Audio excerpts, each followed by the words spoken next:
The electrician I hired to upgrade my home's wiring turned out to be stealing the personal information of every customer he worked for and selling it to identity theft rings. When our century-old house needed electrical upgrades, I hired Blake through a local contractor referral service. Licensed electrician, reasonable rates, availability to start immediately on our kitchen renovation project. Blake's work seemed professional. He installed new outlets, upgraded our electrical panel, and provided detailed documentation of all code compliance improvements. But 3 weeks after he finished, my credit monitoring service sent an alert about suspicious activity on my accounts. Someone had applied for credit cards using my social security number and address. When I contacted the credit card companies, they said the applications included detailed personal information I'd never shared publicly. I work as a cybersecurity analyst for a financial services company, so identity theft patterns are familiar territory for me. The timing wasn't coincidental. Someone with recent access to my personal information was selling my data to criminal networks. I started investigating Blake's background and discovered something troubling. His contractor license was legitimate, but his business registration listed a virtual address. His insurance policy had lapsed 6 months ago. Most concerning, his referral service reviews were all posted within the same 2-week period. Blake wasn't just an electrician. He was running systematic identity theft operations while performing legitimate electrical work. Instead of confronting him immediately, I decided to document his criminal activities. I contacted other customers who'd hired Blake through online reviews and referral services. 7 families reported identity theft incidents within weeks of his electrical work completion. The pattern was clear. Blake was collecting personal information during home visits, then selling complete identity packages to fraud networks. But I needed proof of his data collection methods. I researched his work practices and discovered Blake was photographing mail, documents, and personal information left visible during his electrical installations. He had legitimate access to entire homes, could observe family routines, and often worked alone while homeowners were at their jobs. Time to set up a controlled investigation. I created a fake identity and hired Blake for electrical work at a rental property I controlled. Hidden cameras covered every room where he'd be working. The footage revealed Blake's systematic approach to identity theft. While performing legitimate electrical work, he photographed mail, utility bills, financial documents, and personal information throughout the house. He spent extra time in home offices, photographing computer screens, tax documents, and banking information left on desks. Blake was conducting professional identity theft operations, disguised as electrical contracting. I contacted federal authorities with complete video documentation of Blake's criminal activities. The investigation revealed Blake's operation across 4 counties. He'd been using legitimate electrical work to access homes and steal personal information for over 2 years. Federal agents discovered Blake's customer database contained detailed personal information for over 150 families. His criminal network included identity theft rings, credit fraud operations, and financial crime organizations that paid premium prices for complete identity packages. Blake's systematic data collection had enabled over $2 million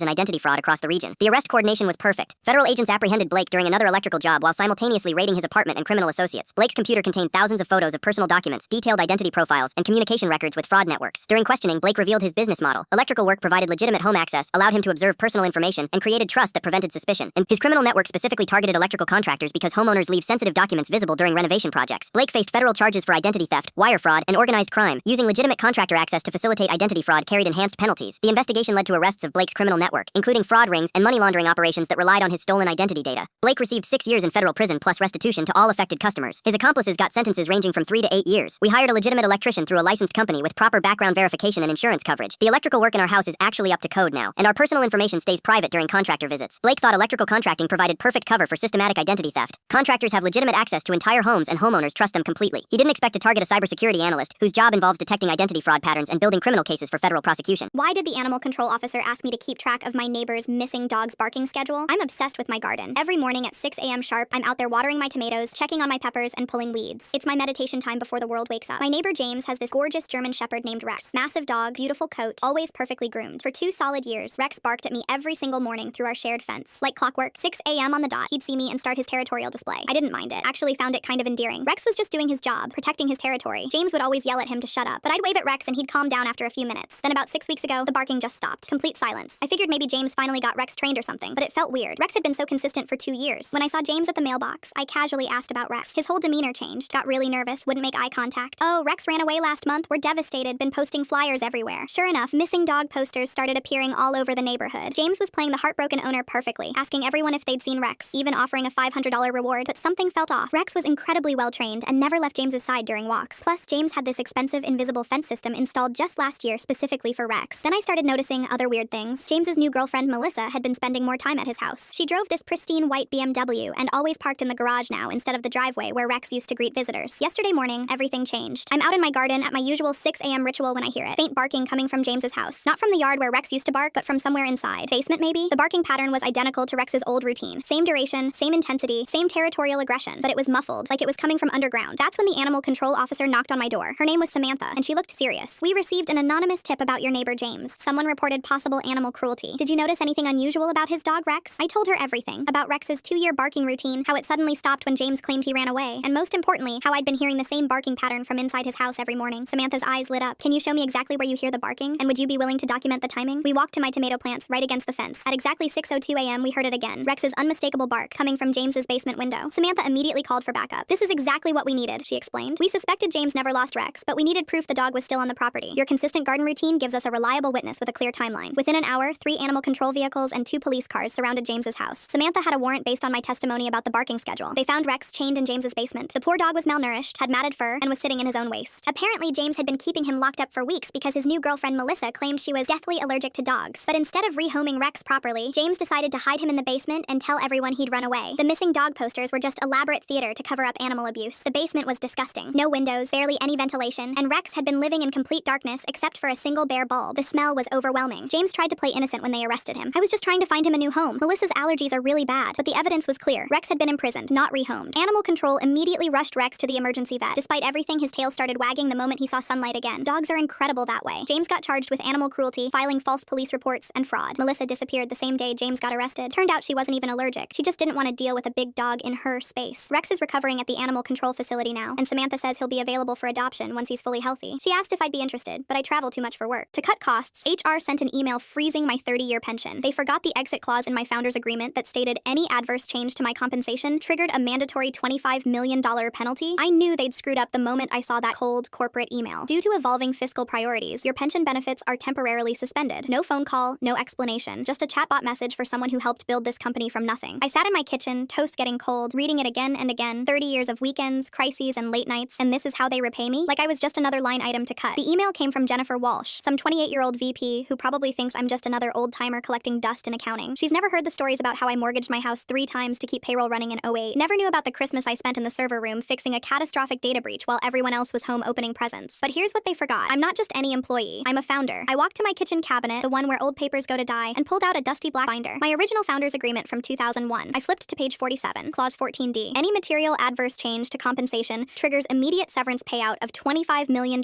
payable within 72 business hours. My old lawyer Bruce insisted on it back when we were worth nothing. 4 of us in a garage, surviving on ramen and spite. Ellen, he said, pouring cheap whiskey into coffee mugs, someday this company will get big and stupid. When it does, you'll want a kill switch. We laughed about it then. $25 million felt like monopoly money. Now the company's worth $2.8 billion. I called my current lawyer. Charles, is clause 14D still active? 3-hour callback. Ellen, they never voided it. In fact, when they restructured executive compensation in 2019, your original agreement was specifically exempted. They're completely screwed. That's when I smiled for the first time in weeks. I drafted one simple email to HR. Due to pension freeze per HR 456B, invoking clause 14D per founder's agreement. Please confirm wire transfer timeline. E. Morrison, co-founder. I added my old title just to watch them scramble. Sent it at 9:47 a.m. on a Tuesday. At 10:15, my phone started buzzing. Unknown numbers, frantic voicemails from people I hadn't heard from in years. Word was spreading through the executive floors like wildfire. The CFO called at 11:15 a.m. His voice was shaking. Ellen, we need to talk. This is serious. About what? I asked, sipping my tea, watching squirrels fight over birdseed in my backyard. The clause? The 25 million clause. Please tell me this is some kind of mistake. Oh, that. No mistake. Yes. 72 business hours starts now. Wire instructions are attached to my original email. Ellen, you have to understand, this could bankrupt the company. The board is in emergency session. Stock price is already dropping on rumors. I let that sink in for a moment. Funny how bankruptcy works, isn't it? One day you're cutting pensions to boost quarterly numbers. The next day you're explaining to shareholders why your cost-cutting measure just triggered a $25 million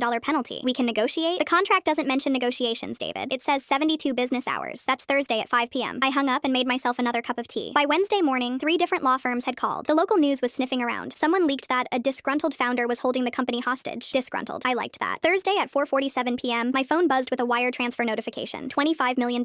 Exactly as specified. The next morning, Jennifer Walsh was escorted out by security. The new interim CFO personally called to apologize and invited me to rejoin the board of directors. I declined. I was too busy spending my $25 million on a nice beach house in Costa Rica. They thought I'd disappear quietly. Instead, their cost-cutting measure was about to cost them everything. The pension freeze was quietly reversed the very next week. Every employee got their benefits restored, plus a formal apology letter signed by the same board that approved my payout. She handed me a list titled Things You Need to Change to Marry Me. I said this is really helpful. Then I wrote my own list with one item on it. Find a new girlfriend. I slid it back to her and walked out of the restaurant. I'd been dating Marissa for 18 months. She asked me to meet her at an Italian place. Said she had something important to discuss. She slides a laminated folder across the table. Before we take the next step, we need to discuss some things. I open it. Requirements for marriage. Areas where Tristan needs improvement. Laminated. Like she went to Kinko's. The list. 1. Income. Increase salary by 40%. 2. Physical fitness. Join CrossFit. Lose 15 pounds. Develop abs. 3. Vehicle. Trade Honda Civic for BMW or Mercedes. 4. Wardrobe. Complete overhaul required. 5. Social circle. Phase out friends Corey, Miguel, and Josh. 6. Hobbies. Gaming limited to 2 hours weekly. 7. Family. Visits to mother holidays only. 8. Career. MBA program by next fall. 9. Housing. Purchase home in specific neighborhood. 10. Social media. Remove ex-girlfriend photos. She's sipping wine, watching me read. These are my non-negotiables. This is really helpful, I said. Her face lights up. I knew you'd understand. I pull out my phone, type, find a new girlfriend. I show her the screen, place $20 on the table, and walk out. My phone started blowing up. I went home, packed her stuff, changed the locks, put her boxes in the mailroom with a pickup deadline. Friday morning, she shows up at my work. Security escorted her out. She was in the lobby with a PowerPoint presentation, trying to show coworkers, Tristan's transformation plan. Friday evening, my mom calls. Honey, Marissa's here. She brought a therapist. Marissa had driven 2 hours to my mom's house with a couples therapist for an intervention. The therapist realized something was off when my mom asked, did Tristan agree to this? He will once he understands what he's throwing away. The therapist left immediately. Saturday, her dad emails offering me a construction job with the required salary increase. Sunday, her friend shows up with a U-Haul trying to take my TV, gaming console, and grandmother's china. Marissa claimed she deserved compensation for improving my apartment. Building security stopped them. Monday, Marissa updated her LinkedIn to relationship consultant and published, when you outgrow your partner, a guide to upward dating. The comments roasted her so hard she deleted it within 2 hours. Wednesday, she filed a complaint claiming illegal eviction. Under duration of tenancy, she wrote 18 months, 6 months physical, 12 months spiritual. Spiritual tenancy, that was a new one. Thursday, her dad accidentally bumped into me at my gym wearing new workout gear with tags on, offering to buy me a BMW. Saturday, I discovered she'd made a fake dating profile using my photos, scheduling dates at my address. 3 confused women showed up while I was in sweats playing video games. One of them, Janet, stayed for Chinese food after I explained. She left her number. Call me when your ex stops being insane. Sunday, Marissa sent my mother an itemized invoice for $8,743. Relationship coaching, $3,600. Personal styling, $1,200. Career counseling, $500. Meal planning, $900. Social optimization, $400. Interior design, $1,500. Future planning, $643. My mom left her a voicemail. If you contact us again, I'll bill you $300 an hour. Marissa's sister reached out apologizing, sending screenshots of her ex going through the same thing. She thinks she's a lifestyle curator. The final straw. Marissa crashed my cousin's wedding, uninvited, in a white dress, trying to catch the bouquet. When security tried removing her, she grabbed the mic. This should have been our wedding. The DJ cut her mic. My uncle and cousin carried her out while she screamed about suing. The restraining order was granted. The judge read through everything and looked exhausted. Ma'am, you sent his mother an invoice for being his girlfriend. That's not normal. Order granted. 500 feet, no contact, 2 years. Her dad called to apologize. He had no idea. Marissa had been telling them we were working things out. I'm still driving my Civic, still gaming with the boys, still wearing my inadequate wardrobe. Janet and I have been hanging out. She thinks the story is hilarious. My mom framed Marissa's invoice. It hangs in her kitchen. Never did join CrossFit, but I started boxing. Not for her list. Just figured I might need to defend myself from future crazy exes. The gym put her laminated list on the wall with a big red X through it. I'm genuinely happy living my list-free life. My cousin wouldn't stop bragging about her exotic DNA. She hasn't spoken to me since I proved where she truly belongs. My cousin Isabel had spent every family gathering for 3 years talking about her ancestry. Not just mentioning it, building her entire personality around it. She discovered she was 2% Scottish and bought kilts. Found out she was 1% French and started pronouncing croissant like she'd summered in Paris her whole life.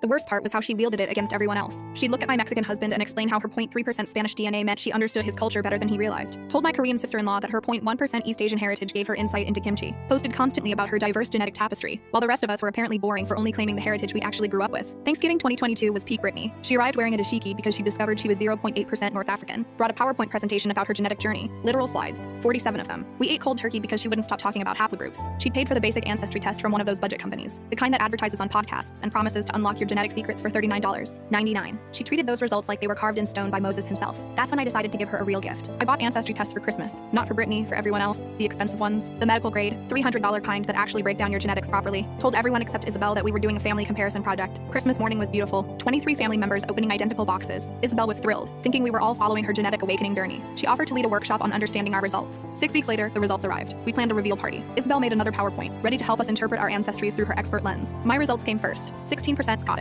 Isabel went pale. She'd been lording her 2% over me for 3 years. My brother went next. 22% French. He looked at Isabel and pronounced croissant with an accent so thick it sounded like he was choking. She didn't laugh. My husband's results showed 12% Spanish. My sister-in-law was 40% Korean, obviously, but also had twice Britney's East Asian percentage in her non-Korean genetics. Then came Uncle Ray's results, the ones I'd been waiting for. Uncle Ray was Britney's father, her genetic template. Half of everything she was came from him. He was 73% British, 15% German, 12% Scandinavian, the most wonder-bred white man in America. His most exotic percentage was 2% Belgian. Isabel tried to argue that her mother must have provided all her diverse heritage, so Aunt Linda went next. 80% Irish, 20% Scottish. That was it. That was all. The room was silent as everyone did the math. Britney's exotic percentages, the ones she'd built her entire personality around, were statistical noise, margin of error, the genetic equivalent of a rounding error. My teenage nephew, who'd been forced to sit through every one of Britney's ancestry lectures, pulled up his phone. He'd done the research I'd hoped someone would do. Those budget ancestry companies, they often add small percentages of exotic DNA to make customers feel special. It was in the fine print, for entertainment purposes, not medically accurate. Isabel left the party early, deleted all her ancestry posts that night. 3 years of African prints and Scottish flags and French phrases disappeared from her Instagram. But the real petty victory came 3 months later at Easter. Isabel arrived in normal clothes, no cultural appropriation, no PowerPoint. She'd gone very quiet about heritage, so naturally I brought something to share, a photo album from our grandmother, filled with pictures of our very white, very British, very boring ancestors, farm people from Idaho. I'd had copies made for everyone. I gave Isabel hers with a smile. Inside the front cover, I'd added a note, your actual heritage, 100% authentic. The last page had a family tree I'd researched, 6 generations of potato farmers from Idaho, 1 branch of Norwegian immigrants who settled in Minnesota and opened a hardware store. The most exotic thing in our entire bloodline was a great-great-aunt who moved to Canada. Isabel gave me a look that could have curdled milk, but she took the album, even flipped through it. Later, Aunt Linda told me Isabel had hung up one of the photos, our great-grandmother on her potato farm, dressed in overalls, looking exactly like Isabel if she'd been born in 1902. She still hasn't spoken to me directly. It's been 18 months. We sit at the same family dinners, pass the same dishes, exist in the same space, but she won't acknowledge me. Worth it?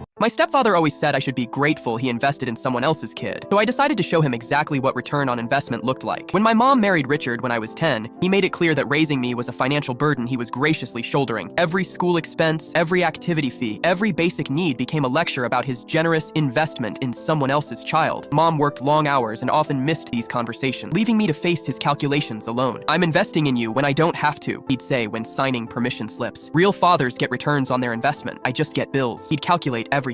"Do you know how much I've spent on your soccer cleats, your school supplies?" A biological father would see returns, but I'm just throwing money away on someone else's kid. When I needed a laptop for high school, he made me sign an actual contract promising to pay him back after graduation. "This is a loan, not a gift. I need to see some return on my investment eventually." College was the worst. He agreed to help with tuition, but treated it like a business transaction. "I'm investing $20,000 in your education. I expect to see appreciation for this sacrifice, and frankly, some financial return would be nice too." He'd joke with relatives. "I'm like a venture capitalist, except my investment can't even guarantee a Christmas card, let alone dividends." During my graduation, he cornered me at the family dinner. 4 years, $80,000 total investment. "I hope you understand the magnitude of what I've done for you. Time to start seeing some returns." I looked him straight in the eye and said, "You're absolutely right, Richard. It's time to discuss returns on investment." I pulled out a folder I'd prepared. "I've calculated the exact returns you're entitled to based on your investment strategy." Richard looked pleased, probably expecting gratitude or a payment plan. "Your total investment in my education was $80,000, I began. "However, you treated this as a loan with emotional interest rather than a parental investment. So I've calculated your returns accordingly." I handed him a check for $80,000. "This covers your principal investment with market rate interest. We're now completely even." His face fell as he realized what was happening. "But here's where it gets interesting," I continued. "Actual parents invest in their children with love, not expecting financial returns. They get lifetime emotional dividends, relationships, support, grandchildren, family bonds." I stood up so the whole family could hear. "Since you invested in me like a business transaction, you get business transaction returns. Here's your money back with interest. Our contract is now complete." I pulled out another document. "This is a formal termination of our financial relationship. You've been paid in full for your investment in someone else's kid. We no longer have any obligations to each other." Richard tried to backtrack. "That's not what I meant. You're family now." "I wasn't expecting actual repayment." "But you were expecting returns," I replied. "I'm giving you exactly what any smart investor wants: profit and exit strategy." The room was silent as everyone realized I'd just legally and financially severed our relationship while making him look like a fool. My mom was mortified, but I wasn't done. "The beautiful thing about business investments is that they end. Parental love doesn't have exit clauses, but financial arrangements do." I used my signing bonus from my new engineering job to pay him off completely. Richard had gotten exactly what he'd asked for: returns on his investment and freedom from further obligation. 6 months later, when my mom needed support during her illness, I was there for her constantly. But when Richard expected me to help with his medical bills, I reminded him that our financial relationship had been terminated according to his preferred business model. "You said you wanted returns on investment," I told him. "Investors don't get ongoing support after they've cashed out. Sometimes the best way to handle someone who treats love like a business transaction is to give them exactly the cold, professional relationship they've been asking for." When did you realize you raised your daughter right? My daughter Elia destroyed our neighbor's face with a baseball bat. I was in the middle of a work meeting when my phone lit up with a call from my neighbor Roman. His voice was shaking with fury. "Your daughter Elia is psychotic. She attacked me with a baseball bat. I was just checking on her like you asked, and she broke my effing nose. The cops are already here." My blood ran cold. Elia was a straight A student and had never been in a fight in her life. I ran to my car and started driving. The 20-minute drive home felt like hours, my mind racing through every possible scenario. Roman's words kept echoing in my head. Psychotic, attacked, broke my nose. What could have possibly happened? By the time I reached our driveway, my shirt was soaked with sweat. The scene that greeted me was even worse than I'd imagined. 2 police cruisers were parked outside with their lights flashing, and half the neighborhood had gathered on their lawns to stare. Roman was on our front porch and was holding a towel to what was clearly a broken nose. His white polo shirt was stained red, and he was gesturing wildly at 2 officers who were taking notes. "She needs to be locked up," he was shouting. "This is assault with a deadly weapon. I want charges pressed." Elia sat on our front lawn with her knees pulled to her chest, staring at the grass. She looked so small, so defeated. The female officer approached me as I got out of the car. "Sir, your neighbor claims your daughter attacked him unprovoked with a baseball bat. If he presses charges, we're looking at aggravated assault. That could mean juvenile detention." My stomach dropped. Roman saw me and immediately started ranting. "She's violent!" "Unhinged. I was just checking on her like you asked, making sure she got home safe from school, and she came at me like a wild animal. Look at my face. My nose is broken. I might need surgery." The male officer showed me photos they'd taken of Roman's injuries. His nose was definitely broken, already starting to bruise. "Your daughter hasn't said a word since we arrived," the officer said quietly. "We need to know what happened here." I walked past Roman, ignoring his continued shouting about pressing charges and teaching violent children a lesson. Then I knelt down beside Elia on the grass and gently put my hand on her shoulder. She flinched but didn't look up. "Elia, sweetheart, I need you to tell me exactly what happened. Every detail." She finally raised her head, and I saw her eyes were red from crying, but there was something else there too. Anger, maybe even disgust. "I was in my room," she said, her voice barely a whisper. "I was changing out of my school clothes." She paused, swallowing hard. Then suddenly I saw movement by my door. It was cracked open, and when I looked, I saw a phone camera pointed at me through the gap. Roman immediately started yelling, "That's a complete lie. She's making things up to save herself." But I held up my hand to silence him, and Elia continued, her voice getting stronger. "I didn't think, Dad. I just reacted. I grabbed the baseball bat from under my bed and ran at him. I hit him in the face, hard." Roman tried interrupting again. "I was just checking if she needed anything. This is insane." "Roman, shut your mouth before I break more than your nose," I said coldly. The officers exchanged glances as Elia kept talking. When I saw it was Roman, I got even angrier. "He's always been creepy, Dad. Comments about my outfits, showing up when you're not home, finding excuses to come to my room. So yeah, I kept slamming that bat into his face over and over, and I'd do it again. Roman was practically purple with rage. You lying bitch! First you attacked me, and now you're making up an excuse to try and frame me? He looked around and waved his hands like this was ridiculous. You're going to believe this lying little brat? I've been your neighbor for 5 years. I was doing you a favor. The female officer stepped forward. Sir, were you holding your phone when this happened? Roman's face went from purple to white in seconds. I might have been texting, maybe checking the time. Officers, I said, standing up slowly, keeping my voice calm and steady. We have security cameras throughout our house, including the hallway outside my daughter's bedroom. The footage will show exactly what Roman was doing with his phone, whether he was texting or recording. The change in Roman's demeanor was instant. His shoulders slumped, the rage evaporating from his face. You know what? No need to check cameras over a small scuffle. Kids make mistakes. Maybe she misunderstood the situation. I don't want to ruin her life over a misunderstanding. The male officer narrowed his eyes. Sir, we're going to need to see that footage, and we'll be examining your phone. Roman started backing away. That's really not necessary. Like I said, just a misunderstanding. These things happen. But the female officer was already pulling out handcuffs. Sir, hand over your phone. The disgusting freak tried running away, but tripped over his legs and was cuffed immediately. Elia stood up and hugged me tightly. Dad, we don't actually have cameras in the hallway, she whispered. I hugged her back, watching Roman get pushed into the police car. We do now, sweetheart. We do now. My husband called anniversaries stupid dinners until I said I was with my ex-girlfriend. Suddenly the date mattered. My husband posted a photo from the golf course holding his new driver at the exact moment our anniversary dinner reservation expired. 3 years running now, and he'd found a way to be somewhere else every single June 15th. Year 1 was an emergency client dinner that absolutely couldn't be rescheduled. Year 2 was his father's annual fishing trip that I should have known about. And this year he'd sworn he would keep the date clear until his buddy texted about a tournament spot opening up at the last minute. I sat at our kitchen table in the dress I bought specifically for tonight, watching his Instagram story show him crushing beers with his golf buddies, while the receipt showed he'd dropped $800 on that new club this morning. The reservation at the steakhouse where we'd had our first date had come and gone, and the babysitter wanted to know if she should stay because our daughter kept asking her where daddy was taking mommy for their special day. My phone buzzed with a Facebook notification from my high school girlfriend, which was strange since we hadn't talked in probably a decade. I opened it expecting some MLM pitch, but found something else entirely. This is random, but I was cleaning out my mom's basement and found this shoebox of our old stuff from senior year. That napkin from the Italian place downtown is still in here where you drew our dream wedding on June 15th, and I realized that's today for you and him, right? God, I still remember how you used to plan everything weeks in advance because every detail had to be perfect, especially anniversaries. I hope he knows how lucky he is because I was too young and stupid to appreciate that back then. My stomach twisted as I stared at the photo she'd attached. That faded napkin with my teenage handwriting mapping out a June 15th wedding that I'd actually gotten just with the wrong person. My ex remembered our breakup date better than my husband remembered our actual wedding date. I could already hear his voice defending himself, saying that anniversaries were just Hallmark holidays, and what mattered was our daily life together. Except our daily life consisted of me managing 2 kids and a household while he managed his golf handicap. Before I could process this, another message appeared. Sorry if that was weird to send, but I saw his golf posts all day and figured you might be home alone again. Nobody who has you should be anywhere but with you today. Trust me, I learned that lesson too late. That last line shattered something inside me that I'd been holding together for 3 years. I told the babysitter she could stay, and I'd pay her double, then grabbed my keys and purse and headed out the door. If my husband wanted to spend our anniversary celebrating his new driver, then I didn't need to spend it waiting at home like some forgotten houseplant. My ex had mentioned that our old Italian place had become a wine bar, and suddenly that was the only place I wanted to be. The universe must have been listening because when I walked in, she was sitting at the bar alone, wearing an expensive blazer and looking equally shocked to see me. I swear to God I didn't plan this, she said, holding up perfectly manicured hands. My mom made me clean out that basement all day, and I needed several drinks to process finding our old stuff. I sat down and ordered wine as we talked about everything except the obvious. Around 10:30, my phone exploded with notifications. My husband had finally checked his phone and discovered 17 missed calls from his mother, 23 ignored texts from me throughout the day, a video from our daughter singing the anniversary song while asking where daddy was hiding mommy's special surprise, and my location showing I was at a bar downtown. His text came rapid fire and increasingly panicked. Where are you? Why aren't you home? Why is the babysitter at our house? Your location shows you at some bar? Who are you with? Answer your fucking phone right now. I typed back a simple response. I'm at the wine bar that used to be our Italian place with someone who kept a napkin for 20 years because June 15th actually meant something to her. Then I put my phone on silent and ordered another glass while my ex raised hers to toast, and I clinked mine against hers, remembering what it felt like to matter to someone. My husband called repeatedly, but I didn't answer until my ex said something that stopped me cold. You know what the difference is between him and me? I forgot one anniversary 20 years ago and still have evidence of every single one we planned, but he's forgotten 3 in a row and probably thinks you're being dramatic. She was right. I answered his 20th call and his first words were exactly what she predicted. Why are you being so dramatic about this? It's just a dinner, not a funeral. I looked at the woman across from me, then responded, you're right. It was just a dinner this year, last year, and the year before. But right now, I'm sitting with someone who kept a napkin with our wedding plans for 20 years while you couldn't keep a calendar reminder for 3 hours. The silence stretched until my husband spoke again, voice dangerously low. You're with her? You're with your fucking ex-girlfriend on our anniversary? The pure rage in his voice told me everything about what he actually thought was important, and it definitely wasn't the anniversary itself. How did your dad lose his custody rights? I was 10 when my birthday party became the reason my parents lost me forever. They promised it would be different this year. After forgetting my 9th birthday completely, they swore they'd make it up to me. Invite 5 friends, Mom said. We'll handle everything else. I spent the whole morning decorating our backyard by myself. Made these crappy paper signs that said, Happy Birthday Jason, in crayon. Set up plastic chairs in a circle around our picnic table. I even found streamers in the garage from some party years ago and hung them up. My friends started showing up around noon with wrapped presents and confused looks. Tommy came first, then Alex, then Kevin and his little brother. They kept looking around like they were missing something obvious. Where's the cake? Tommy asked after we'd been playing tag for like 20 minutes. I smiled and tried to sound confident. My mom's bringing it. She went to get the good kind from the bakery downtown. But an hour passed. No food, no music, no parents anywhere. The boys were getting restless, digging through our kitchen cabinets looking for snacks. I found a bag of stale chips and some crackers, but that was it. When are they coming back? Alex asked, checking his watch. Soon, I kept saying. They said they'd be back before before noon. It was almost 3 in the afternoon. That's when Kevin's mom showed up early to pick him up. She walked into our backyard and found me sitting alone under the tree, watching my friends kick a soccer ball around. "Hey, sweetie, is your mom inside?" "She went to get the cake," I mumbled, not looking at her. "Did she call you?" "No, but she said she'd be back before noon." The look on her face told me everything. She pulled out her phone and ordered pizza for all of us. When the boys asked about cake, she helped me cut up an old granola bar into tiny pieces and stuck birthday candles in them. "Make a wish," she said softly. At 4:30, my parents finally pulled up in Dad's truck. They were laughing about something, stumbling a little as they got out. I could smell the beer from where I stood. "Relax, kiddo," Dad chuckled when he saw Kevin's mom giving them a look. "We figured they'd have fun without us hovering around." "He's 10 years old," Kevin's mom said firmly. "You left him alone for 4 hours. You don't need babysitting at 10, right, buddy?" Mom added, ruffling my hair like nothing happened. They never apologized. They never thanked Kevin's mom for staying. They just went inside and turned on the TV like it was any other day. That night, I opened my presents alone in my room. 5 gifts from friends who cared more about my birthday than my own parents did. I didn't even bother with the granola bar candles. There was no point. 2 weeks later, Kevin's mom called child services. Turns out she'd taken pictures of me sitting alone, of the empty house, of my parents stumbling drunk out of their truck. She documented everything. The social worker asked me questions I didn't know how to answer. Did my parents leave me alone often? Did they forget to feed me? Did they come home drunk a lot? I wanted to protect them, but every answer was yes. The custody hearing lasted 3 days. My parents hired a cheap lawyer who barely showed up. The judge asked me who I wanted to live with, and I couldn't say my parents. Not after what happened. Not after realizing they didn't care enough to show up to my own birthday party. I went to live with my aunt in another state. My parents got supervised visitation rights every other weekend, but they stopped coming after 2 months. Said the drive was too long and gas was expensive. My friends kept asking about my breakup, so I gave them exactly what they wanted. So I'm at brunch, and my best friend starts in again, asking about my ex. "Okay, but what really happened between you two? You were together for 3 years." My roommate jumps in too, asking if someone cheated. "No, nobody cheated." I told them. "Then what? You can't just say it didn't work out." Every single hangout becomes this same interrogation. Later, my coworker corners me at work, asking if we had some big public fight, because that's what she heard from someone who heard from someone else. My sister calls me because mom thinks I'm hiding something traumatic and she's worried about me. Then my ex texts me saying, "My friend won't get off my ass," asking if I'm okay. This whole thing is getting insane. The breaking point comes at game night at my apartment. Everyone's there and they starts asking if the breakup was about money or sex or some addiction. He doesn't have any addictions. "Come on, nobody just breaks up. There's always a real reason," she says. My best friend nods and adds that they're just trying to help me process everything. My roommate says, "We need to know whose side we're on." "There are no sides though." "There are always sides," she insists. I look around the room and everyone is staring at me, waiting like vultures for their piece of gossip. That's when I decide if they want the truth so badly, I'll give them exactly what they deserve. I put down my drink and stand up. "You know what? You're right. There is a real reason." Everyone literally leans forward in their seats. We both got really into astrology during lockdown. Like, really into it. My best friend nods slowly, waiting for more. And we discovered we have the same exact birth time, down to the minute. Same hospital too. The room goes completely silent. The astrologer we consulted said we're celestial twins. Our souls are literally the same soul split in half. My cousin's girlfriend says what, but I keep going. Dating each other would be like dating ourselves, cosmically. The astrologer said if we stayed together, we'd create a black hole in the spiritual realm. My roommate's mouth is hanging open. "A black hole?" she manages to say. "In the spiritual realm, yeah." She showed us charts. So many charts. My sister goes, "You broke up because of star charts?" I correct her that it's not about stars. It's about souls. We're the same soul. My best friend stutters that this isn't real, but I ask her how she knows. "Have you ever had your soul mapped?" I ask. The look on their faces is priceless. Complete shock mixed with genuine concern for my mental state. The next day, my phone won't stop buzzing. Mom calls saying my sister told her about the soul thing, and maybe I should see a real therapist. I tell her I'm fine. At work, my coworker pulls me aside because she Googled celestial twins, and that's not a real thing. Western Google wouldn't understand, I tell her. The group chat is blowing up with people sharing psychology articles about shared delusions. My ex texts asking why 3 different people are asking him about his soul chart. I text back explaining what I told the others, that we were celestial twins. He responds that I'm a genius, because his roommate just asked if he needs cult deprogramming. However, they're not giving up. At coffee with my best friend, she brings her therapist sister as backup. The sister starts gentle, saying sometimes breakups can cause psychological breaks. It's not a break. We just can't risk the black hole. I explain simply. She insists there's no such thing as spiritual black holes, but I tell her that's exactly what someone who hasn't seen the charts would say. My best friend tries asking if I could date other people, only if they're born at least 72 hours apart from my birth time. I explain. "That's insane," she says. "That's cosmic safety." I correct her. Game night rolls around again and everyone's there. My roommate announces she actually called the astrologer I mentioned. Everyone stares at her. She says she's never heard of celestial twins, she says triumphantly. I shake my head, saying that wasn't our astrologer. Ours doesn't advertise. She only takes clients through spiritual referral. "Spiritual referral?" she asks. "Your spirit guide has to recommend you," I explain. My cousin's girlfriend stands up shouting, "This is crazy," and we're both in a cult. "It's not a cult. It's just advanced astrology," I say calmly, but then my best friend suddenly shouts for me to stop. "Just stop. This is insane. Just tell us the real reason," she begs. I look at my roommate, then at everyone else. Their faces are red, panicked, desperate for the truth. I start laughing. Can't stop laughing. "We broke up because we realized we're better as friends," I finally say. "But the celestial twins," my best friend whispers. I shrug. "I made it up because you wouldn't stop asking." The room explodes. My cousin's girlfriend shouts that she told her therapist about the spiritual black hole. My roommate spent $40 on that astrologer call. My sister texts that mom lit candles for my soul at church. My best friend glares, saying that was evil, but I tell her evil was asking about my sex life in front of strangers. Nobody asks about the breakup anymore. Actually, nobody asks about anything dating-wise. Good.